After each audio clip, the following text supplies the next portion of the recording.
आ आ आई. Yes. ब ब बदक.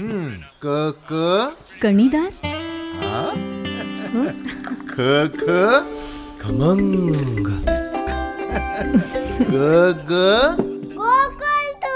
हा.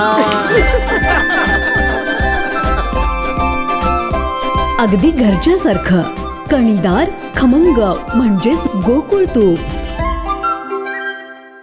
आम्ही सत्तेत नाहीत म्हणून नाराज नाही असं सांगत रोहित पवार यांनी निकालावरती सविस्तर भाष्य केलंय. आमचं मत आम्ही रडीचा डाव खेळतोय असं अजिबात नाही, पण उमेदवारांना आम्ही जवळून ओळखतो. ज्या पद्धतीने त्यांनी प्रचार केलाय, प्रसार केलाय, लोकांपर्यंत गेलेले. 2019ला काही उमेदवार आमचे हारले होते, पण त्यावेळेस त्यांनी कुठेही असं मन व्यक्त केलं नाही, अरे आम्ही हारायला नको पाहिजे होतो. ते म्हणाले आम्ही कुठेतरी कमी पडलो. पण आज जर बघितलं की 5 वर्ष त्या लोकांनी सत्ता नसताना सुद्धा काम केलं, पण तरी सुद्धा ते आज हारलेले आहेत आणि मोठ्या मोठ्या मार्जिनने तिथं हारलेले आहेत. त्यामुळे आमच्या सगळ्यांचं मत असं आहे की इलेक्शन कमिशननी आमची एक मागणी मान्य करावी. 4 दिवसासाठी मोठे कॅमेरे लावा, भारी कॅमेरे लावा. ज्या ठिकाणी तुम्हाला ईव्हीएम आम्ही सांगू ते ईव्हीएम तुम्हाला द्यायचे, तिथं ते ईव्हीएम आम्ही खोलणार, बघणार, आमचे तज्ज्ञ येणार. जे काय आमचे डाऊट्स आहेत, ज्याच्यामध्ये आता ते काय म्हणतात की इंटरनेटला कलेक्टेड नाही म्हणून हे मॅन्युप्युलेट होऊ शकत नाही, पण बेरूटला पेजर हे जे डिव्हाइस आहे ते इंटरनेटचं डिव्हाइस नाहीये, ते साधं जीएसएम वर चालणारं डिव्हाइस आहे, जसं आपलं ईव्हीएम मशीन चालतं. टेररिस्ट लोकांनी ते पेजर हे हॅक केलं. एका वेळेस बेरूटला सगळे पेजर तिथं फुटले आणि लोकांचा मृत्यू त्याच्यामध्ये झाला. म्हणजे इंटरनेटला कनेक्ट नसणारा डिव्हाइस हे सुद्धा हॅक होऊ शकतं, बाहेरून मॅनेज होऊ शकतं. हे बेरूटला तिथं आपल्याला जाणवलं आहे. त्यामुळे इलेक्शन कमिशनला आमची विनंती आहे की कृपा करून आम्हाला हे सगळे मशीन्स बघायचेत, जे आमच्या सगळ्यांचे डाऊट्स आहेत ते आम्हाला क्लिअर करायचेत.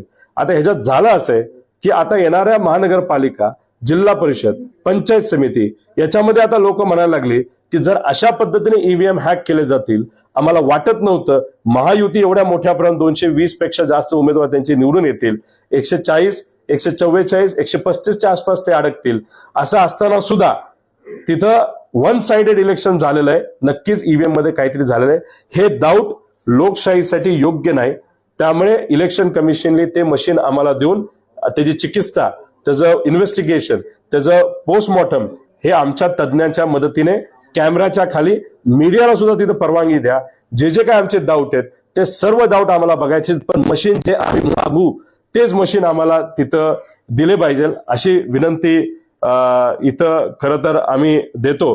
त्याच्याच बरोबर आपण जर बघितलं तर लोकसभेला जे मतदान झालं, ज्या पद्धतीने झालं, कसं झालं याचा अंदाज आम्हाला आहे.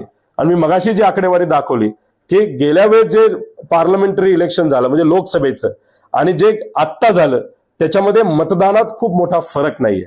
पण आत्ता आपण लोकसभेचं इलेक्शन आणि विधानसभेचं इलेक्शन बघितलं तर आजपर्यंत इतिहासात सगळ्यात जास्त वाढ 13% वाढ तिथं झालेली आहे. ते अननॅचरल आहे. ते कुठंतरी एक डाऊट घेण्यासारखं आहे. नाही तर काही लोक म्हणतील मग तुम्ही लोकसभेचा निकाल स्वीकारता आणि विधानसभेचा नाकारता. आता याच्यामध्ये आपण जर बघितलं तर इथं जे जम्मू काश्मीरमध्ये इलेक्शन झालं त्याच्यामध्ये फक्त 28 ठिकाणी बीजेपीने उमेदवार दिले होते. त्यात 23 उमेदवार हे मुस्लिम उमेदवार होते. पण बाकी ठिकाणी त्यांनी एक सुद्धा उमेदवार दिला नाही जिथं मुस्लिम मतदार हे जास्त आहेत, 98%, 99%. तसंच आपल्या या महाराष्ट्रामध्ये सुद्धा जर आपण बघितलं तर जिथं कुठलं ते 98% मुस्लिम मतदान आहे मालेगाव सेंट्रल मध्ये, तिथं कुठेही काय गडबड झाली असं आमचं मत नाही. त्याचं मुख्य कारण जर तिथं गडबड झाली असती ती गडबड लगेच आपल्याला सापडली असती, समोर आली असती. तिथं गडबड नाही. पण आमचं असं मत आहे, शंका आहे की बाकी ठिकाणी कदाचित गडबड ही झाली असावी.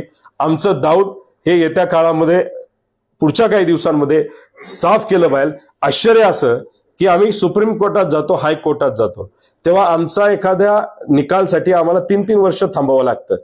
काल सुमोटो हायकोर्ट का सुप्रीम कोर्टाने एक जुनी कुठली ती याचिका काढली आणि लगेच काल त्यांनी सांगितलं की आमच्याकडे तुम्ही येऊ नका. म्हणजे आश्चर्य असं आहे की ज्याच्यावर आम्ही विश्वास ठेवतो, ज्युडिशरी नाहीतर आपली न्याय व्यवस्था, त्यांनी काल अचानक स्वतःच सांगितलं आमच्याकडे तुम्ही येऊ नका. म्हणजे हे जे काय चाललंय ते चुकीचं चाललेलं आहे. याच्यात स्पष्ट भूमिका घेत इलेक्शन कमिशनने आम्हाला त्या गोष्टी तिथं सांगितलं पाहिजे. त्याच्याबरोबर फॉर्म 20 हा जो फॉर्म असतो तो लोकसभेचा सुद्धा अजूनपर्यंत मिळाला नाही. म्हणजे बूथ वाईज जिथं जिथं मतदान झालं ते अजूनपर्यंत आम्हाला लोकसभेचं मिळालं नाही, विधानसभेचं मिळालंच पाहिजे. त्याच्याबरोबर वोटर टर्नआउट जे ऍप होतं ते काल परवापासून बंद आहे. म्हणजे आम्ही माहिती काढायला जातोय ते सगळे अव्हेन्यूज तिथं बंद आहेत. त्यामुळे आम्ही ज्या बूथवर आम्ही संवेदनशील बूथ सांगितले, जिथं आम्ही सीसीटीव्ही कॅमेरे लावा असं सांगितलेलं आहे, आता तिथं सुद्धा आम्ही विनंती केलेली त्या सीसीटीव्ही कॅमेऱ्याचं फुटेज आम्हाला पाहिजे. C17 आमच्याकडे असतात. 17A हा जो फॉर्म असतो तो आम्हाला तिथं लागणार आहे. 20 नंबरचा फॉर्म आम्हाला तिथं लागणार आहे. जे काय उमेदवार मागतील, आमची पार्टी मागेल ते आम्हाला द्यावं. आणि ते जे मशीन आहे त्या मशीनचं पोस्टमॉर्टम हे सामान्य लोकांच्या समोर व्हिडिओवर आणि तिथं असणाऱ्या कॅमेरा समोर आणि आमच्या तज्ज्ञांच्या समोर हे 4 ते 5 दिवसामध्ये झालं पाहिजे. गेल्या वेळेस संधी दिली होती, 15 मिनिटांसाठी दिली होती. 15 मिनिटात आपल्याला काही स्पष्ट होत नाही. त्यामुळे आम्ही तज्ज्ञ आणू, हिंमत असेल तर इलेक्शन कमिशनली आम्ही सांगेल ते ईव्हीएम पुढे आणत त्याच्यावर चर्चा करण्याची खऱ्या अर्थाने तिथं जरूरत आहे. आणि त्याच्यात जर आपण बघितलं तर लोकांचं मत असं आहे की जे काय मतदानामध्ये वाढ झालेली आहे त्याच्यातलं काही मतदान हे मशीनली स्वतःहून त्या ठिकाणी कदाचित केलं असावं, असं काही कार्यकर्ते आणि उमेदवारांचं तिथं मत आहे ज्यांना पराजय स्वीकारावा लागला. त्यामुळे कन्फ्युजन न ठेवता, लोकशाही धोक्यात न आणता याच्यावर क्लॅरिटी ही आणायलाच पाहिजे असं आमच्या सगळ्यांचं मत आहे. तुम्ही जर छोटंसं उदाहरण घेतलं, एका पक्ष जे महायुतीमध्ये त्यांचे प्रवक्ते आणि ते सुद्धा मोठ्या नेत्या ह्या टीव्हीवर आल्या होत्या 7:30 वाजता. त्यांना कोणीतरी विचारलं की तुमचे किती उमेदवार निवडून येतील, त्यावेळेस त्यांनी सांगितलं होतं 15 ते 18 हे महायुतीच्या एका घटक पक्षाने आमचे उमेदवार निवडून येतील असं सांगितलं होतं. त्यांचा आकडा आता 40-42च्या पुढे गेलेला आहे. आता ह्याच्यात जर नेते आणि पदाधिकारी प्रवक्त्यांनाच कॉन्फिडन्स नव्हता आणि नंतर जे घडलं ते फार वेगळं घडलं, तर याच्या मागे कोण, ह्याच्या मागे काय आहे? आणि हे सगळ्या मशीन ज्या गुजरातवरनं आणल्या होत्या, म्हणजे आमचे सगळे प्रोजेक्ट गुजरातला गेले आणि गुजरातले आम्हाला काय दिलं असेल तर ईव्हीएम मशीन दिलं. आणि ते ईव्हीएम मशीन मधून जेव्हा वोट मोजणी झाली त्याच्यात सर्वात मोठं कन्फ्युजन आज या महाराष्ट्रामध्ये कुठेतरी आहे. त्यामुळे ईव्हीएमचं मशीन याच्यामध्ये आपल्या महाराष्ट्राची जी काही लोकशाही आज अडकली असं आपल्या सगळ्यांना म्हणावं लागेल. आमचे दिवसभरातले सर्व अपडेट्स, ताज्या घडामोडी आणि थेट लाईव्ह पाहण्यासाठी सबस्क्राईब करा, लाईक करा कोकणचं नंबर 1 महा चॅनल कोकण 7 लाईव्हचं YouTube चॅनल.